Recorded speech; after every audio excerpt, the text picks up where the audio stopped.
Recording is starting now, so thanks everyone.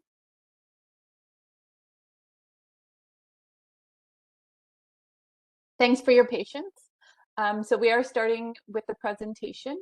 What is the TCHC Board of Directors?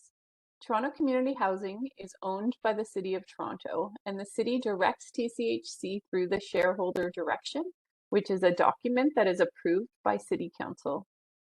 The TCHC Board governs TCHC in accordance with the directions set out by the City of Toronto. The Board of Directors oversees the management of TCHC and monitors the performance of the organization. So these tenant director roles are roles on the Board of Directors of TCHC.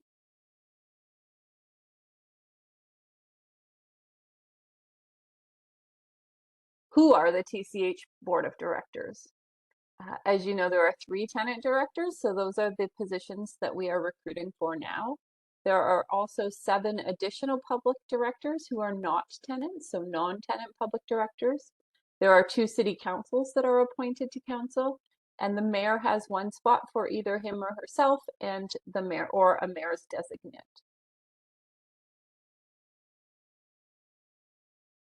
When we first started doing this, we got a lot of questions about the difference between the role of a tenant director and a tenant representative. So I wanted to be clear that the tenant director oversees the management of TCHC as a director on the board.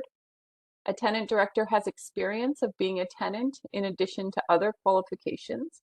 And Antoinette's going to talk more about the process and what the city is looking for in terms of rounding out the board of directors with tenant directors.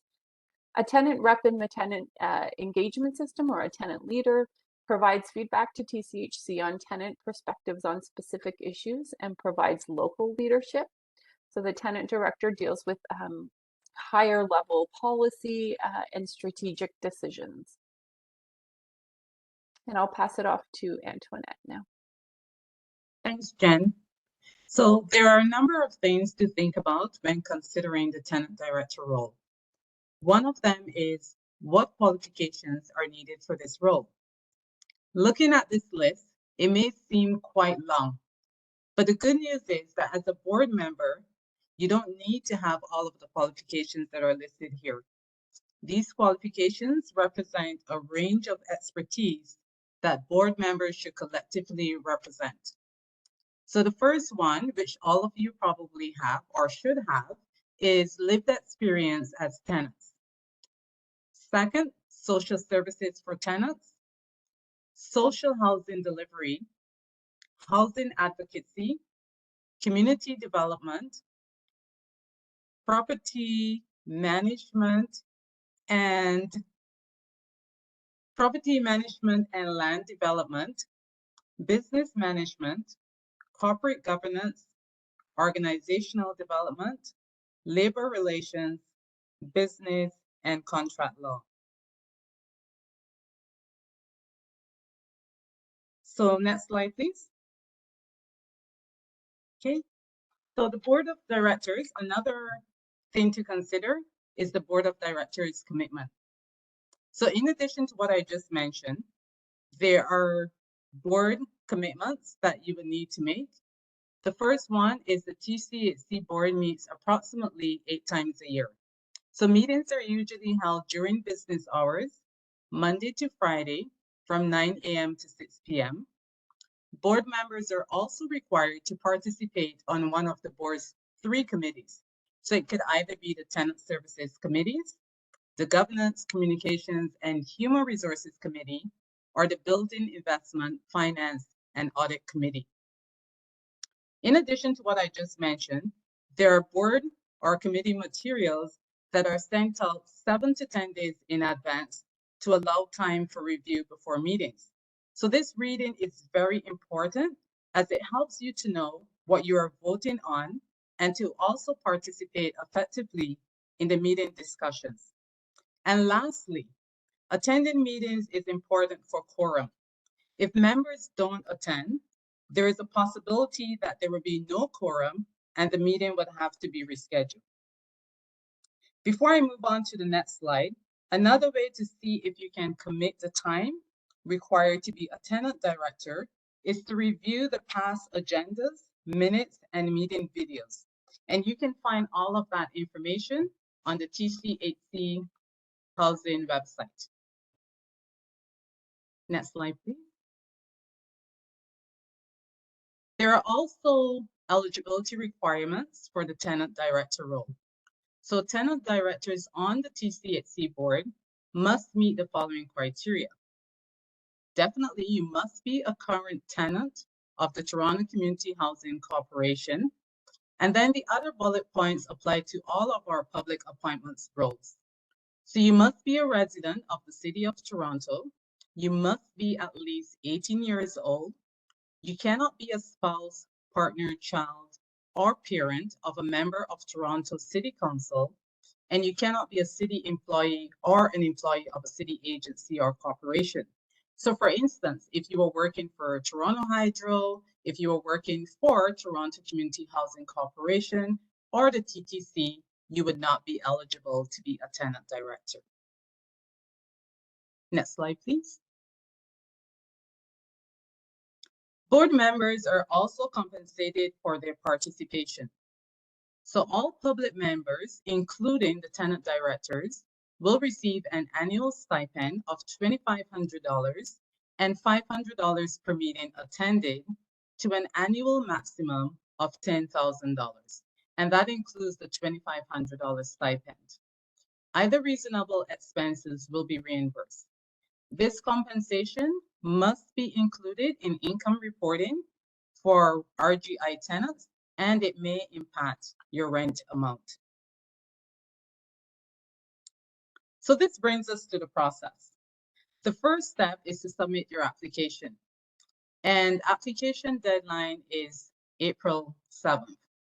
So after the deadline has passed, the applications will be reviewed and candidates selected for interview. This is done by a panel, and the panel is made up of city staff, including members from public appointments, so that would be me, and there would also be some members from Housing and Stability and one previous tenant director. So once we go through the application and select candidates for interview, we will have the interview, which will be done during the week of April 24th. So the candidates interviewed will be done by the staff selected panel. And then the next step, I should also mention that interviews will be approximately 15 to 20 minutes. So once the candidates who are successful are recommended, then it goes to a report to the corporation's nominating panel. And then that report will eventually go to City Council and the members will be appointed. Now, the names and bios will also be released publicly once the report goes to City Council. Next slide, please. So there are some tips for applying. So when you're applying, you want to go back to that list, that very long list that I mentioned at the beginning, and you want to make sure that you review the qualifications and the time commitment, because the time is very important, and that's one of the reasons that I also mentioned checking the TCHC website and taking a look at the agenda and the minutes and seeing if you have the time to commit to being a tenant director. The other thing I should also mention is the tenant director role is a 2-year commitment. So the other thing you can also do is review the tenant director profile on our website, which I will be showing you shortly. Then once you've done that, you can complete the application form. Be sure to demonstrate how your skills and experience meet the qualifications listed on the profile. Resume and cover letters are not accepted. The next step will be to prepare for your interview. So anticipate the questions that you think the panel might ask, practice your response, and make sure that you highlight the skills and qualifications that you included in your application. Next slide, please. So the timeline, the application process is open right now. The application deadline, as I mentioned, is April 7th. Interviews will be conducted the week of April 24th. So if you're selected for an interview, you should be hearing maybe about a week or so before that time. And then anyone who's appointed will be appointed in June 2023. Next slide, please. So now I'm just going to walk you through the public appointments application portal. So just bear with me a second here so that I can share my screen.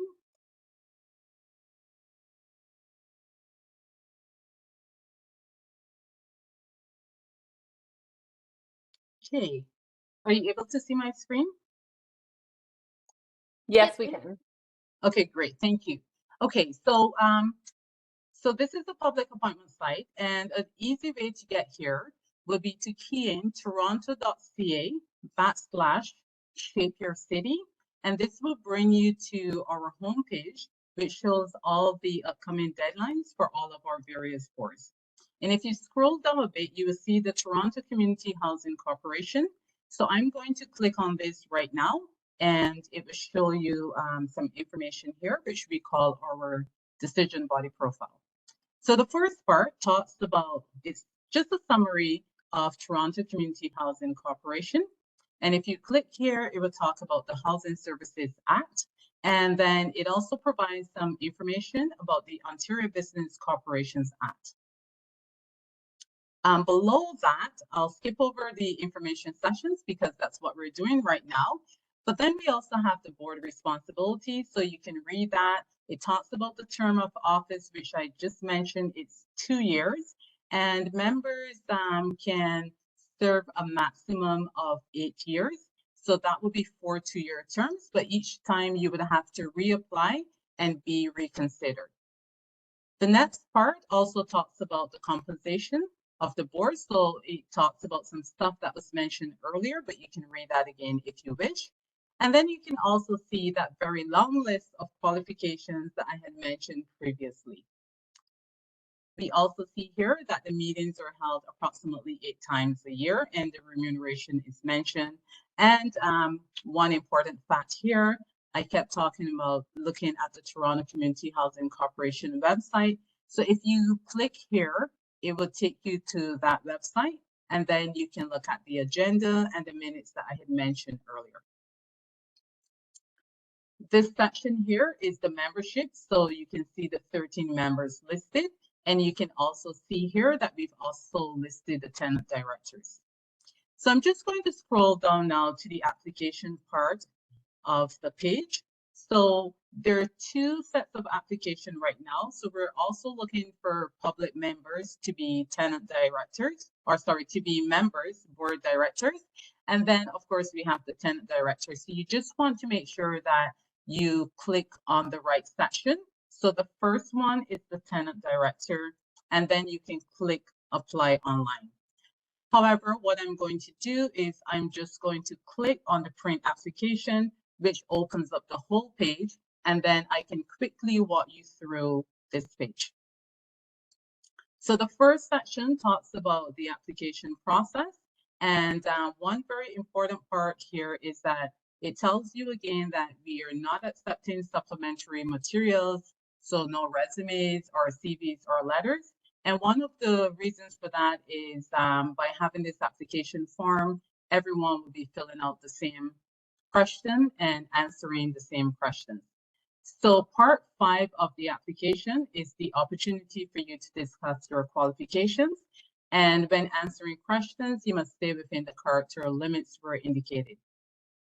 So part 1 talks about the contact information. So this is pretty much your standard contact information, your name, your home address, your mailing address if different. Then, as I had mentioned previously, we also talk about the eligibility requirements. And here again, you can see that in addition to everything above, being a resident, etc., you must also be a tenant of Toronto Community Housing Corporation. So if you did click by mistake the other application form for public members, and you don't see this part about being a tenant, you know that you've clicked the wrong form. So going down, there is a conflict of interest, but here's the most important part. This is the board qualifications. So the first question talks about your interest in this position, and we're asking you to tell us why you want to serve on the Toronto Community Housing Corporation Board, why you're interested in this opportunity, and what do you hope to contribute. So this is 2,500 characters. When you're thinking about this, go back to the qualifications, look at the minutes, look at the agenda, look at the meeting files on TCHC website, and think about what you can contribute to the board. The second section is the education and training. So anything that you can think of. So not just your formal education, but if you have any other training that's relevant, you can include all of that information here. Again, the limit is 2,500 characters. So you might just want to keep that, but keep in mind that because you don't have the opportunity to submit a resume, you want to make sure that everything that's listed here is something that can increase your chances of being selected. So you want to be as detailed as you can be and just make sure that you include as much information as possible. The third option, or the third question rather, is your employment experience. So please describe any relevant work experience you have, including positions you have held, roles you have played, and the time frame of this work. So if you can also make sure that you include the time frame, that's also very important when you're adding this information. One of the other things that I want to stress as well is because we don't have any other information, only what's included on the application form is what we're seeing in order to select the best candidates. The fourth question is the board and community involvement. So even if you don't have any experience on public or private sector boards, you might want to think about any type of community involvement that you've had. So if you've done volunteer work, if you're on your condominium board, if you've done anything in school, like anything that you can think of, you just want to include it in this section here. So are any other experiences that are relevant to this position? And the last question is additional information. So if there is something that you weren't able to add in the other 4 sections, you can just add it in this section here. And again, you have 2,500 characters, so you can add as much information as you want in this section. Part 6 is just biography. So I believe that I had mentioned earlier that there's a short biography that's also forwarded with the report to Council.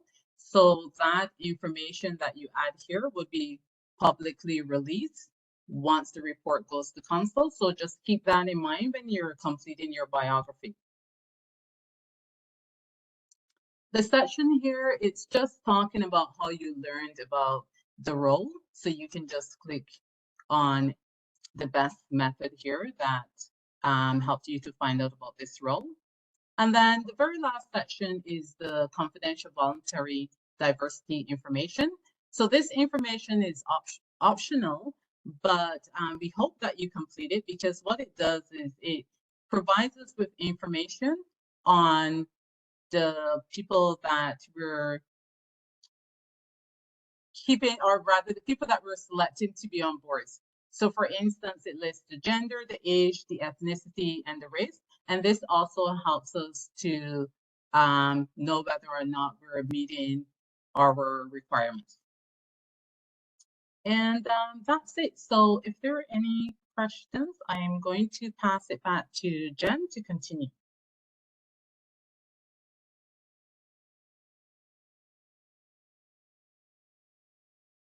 Hi, Jen. I'm just going to pass it back to you, please. Yep, sorry, I was just setting up the presentation. Can you see the presentation? Not as yet.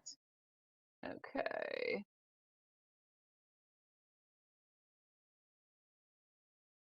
Yep, so now I can see it. Thank you. Okay, great. Thanks very much. So I'll just do a quick primer on how to ask questions in the WebEx format. So using the WebEx Q&A online, you can raise your hand by pressing the hand button at the bottom of your screen.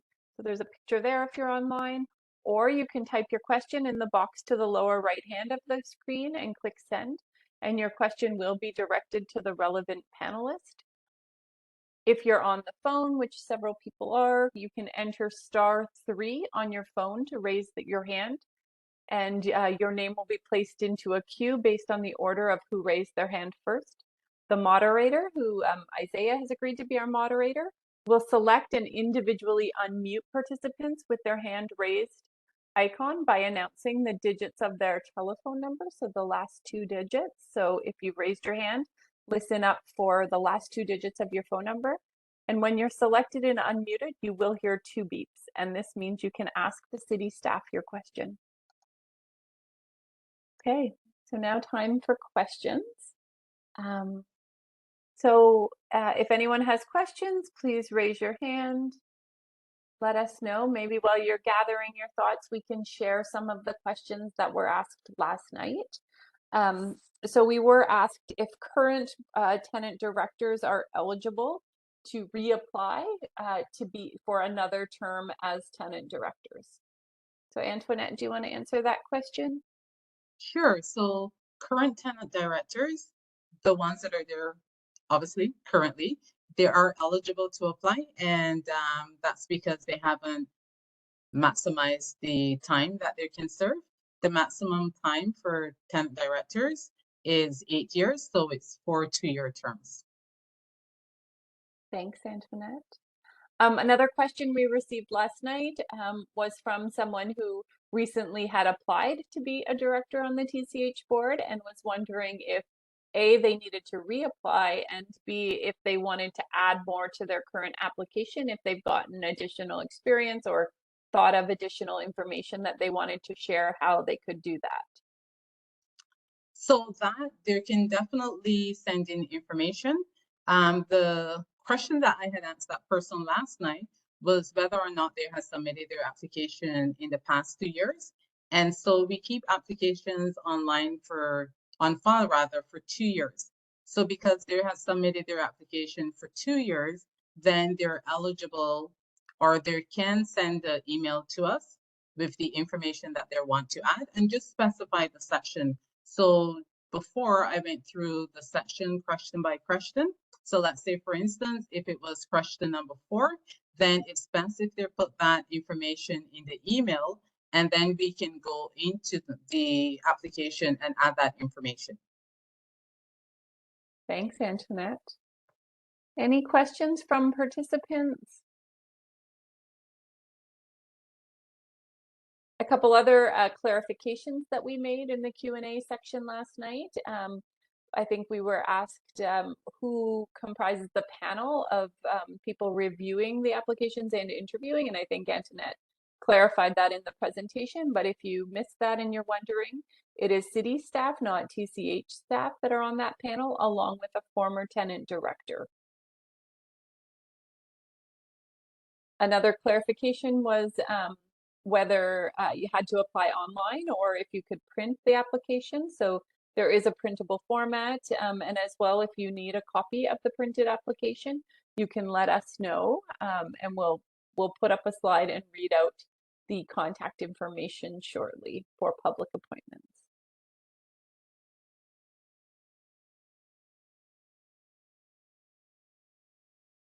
I'm not seeing any questions, but maybe we'll give it another minute. For any other staff who were at the meeting last night, anything coming to mind for you that we should clarify or add to the presentation?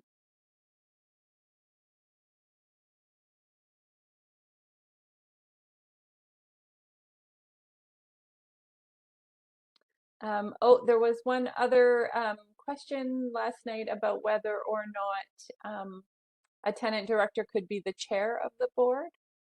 So Antoinette, do you want to clarify that again? Sure. So yes, a tenant director can be the chair of the board, and the chair is appointed by council. So that's done through the corporation's nominating panel, and then it would go to council. Great, thanks. Okay, well, seeing no questions arising, I want to thank everyone for attending. And again, the application deadline is April 7th. Is that correct, Yeah, Antoinette? that's right. So please get your applications in. I will just read the information. If you want to email any questions, it's appoint, APPOINT, @toronto.ca, or you can call 416-397-0088 for more information. Thank you very much and have a wonderful weekend. Bye.